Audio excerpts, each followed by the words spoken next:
Salmo 139 diz assim: Senhor, tu me sondas e me conheces. Sabes quando me sento e quando me levanto, e de longe percebes meus pensamentos. Sabes muito bem quando trabalho e quando descanso, e todos os meus caminhos são bem conhecidos para o Senhor. Antes mesmo que a palavra me chegue à língua, tu já conheces inteiramente. Tu me cercas por trás e pela frente, e pões a tua mão sobre mim. Tal conhecimento é maravilhoso demais, está além do meu alcance. É tão elevado que eu não posso atingir. Para onde eu poderia escapar do teu espírito? Para onde eu poderia fugir da tua presença? Se eu subir aos céus, lá estás. Se eu fizer a minha cama na sepultura, também lá estás. Se eu subir com as asas da alvorada e morar na extremidade do mar, mesmo ali a tua mão direita me guiará e me susterá. Mesmo que eu dissesse que as trevas me encobrirão e que a luz se tornará noite ao meu redor, verei que nem as trevas são escuras para ti. A noite brilhará como o dia, pois para ti as trevas são luz. Tu criaste o íntimo do meu ser e me teceste no ventre da minha mãe.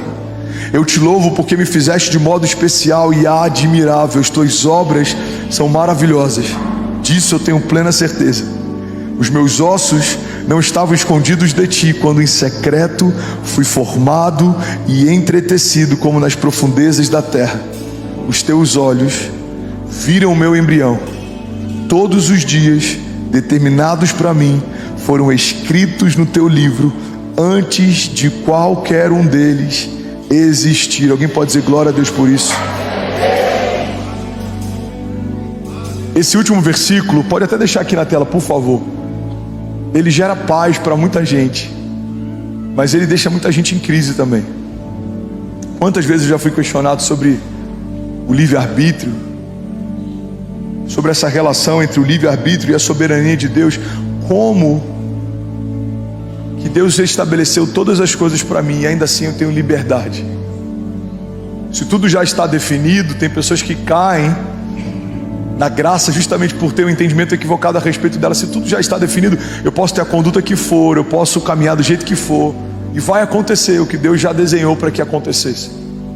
Mas o livre-arbítrio, ele funciona como alguém que embarcou num voo e tem um destino final determinado, mas a qualquer momento você pode pular pela porta de emergência e seguir um caminho paralelo.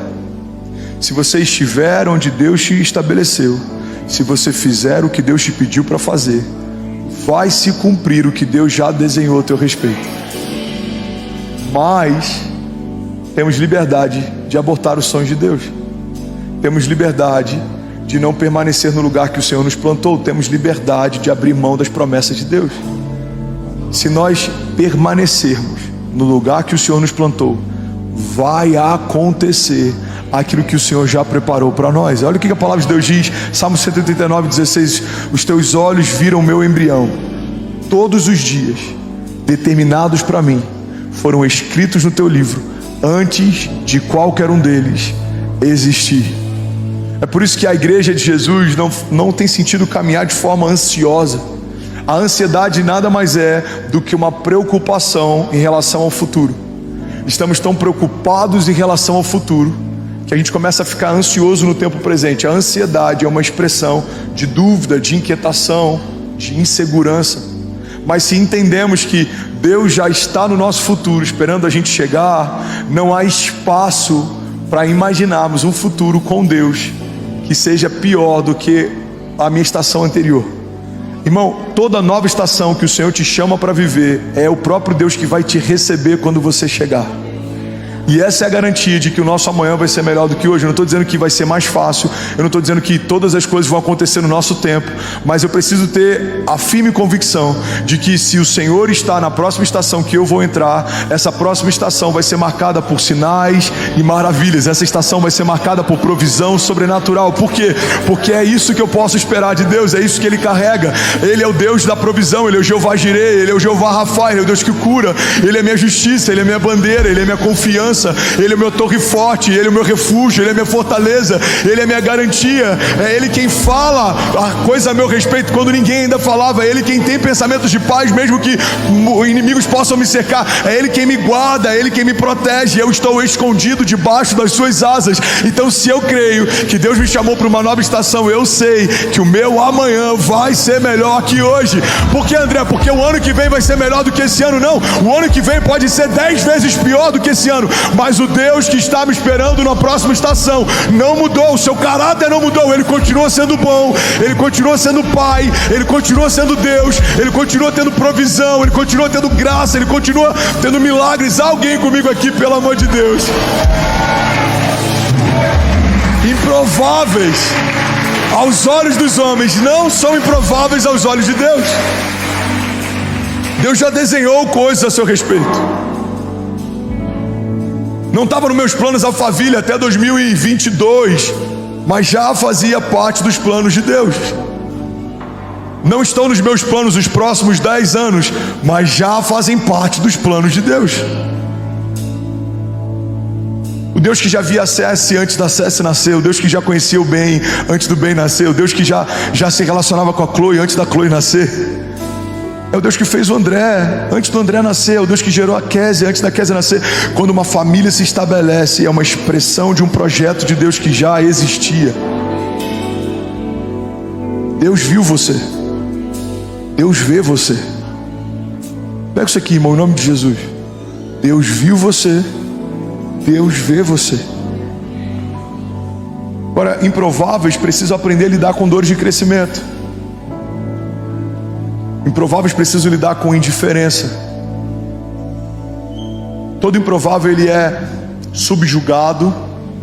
Todo improvável, em muitos momentos, ele é deixado de lado.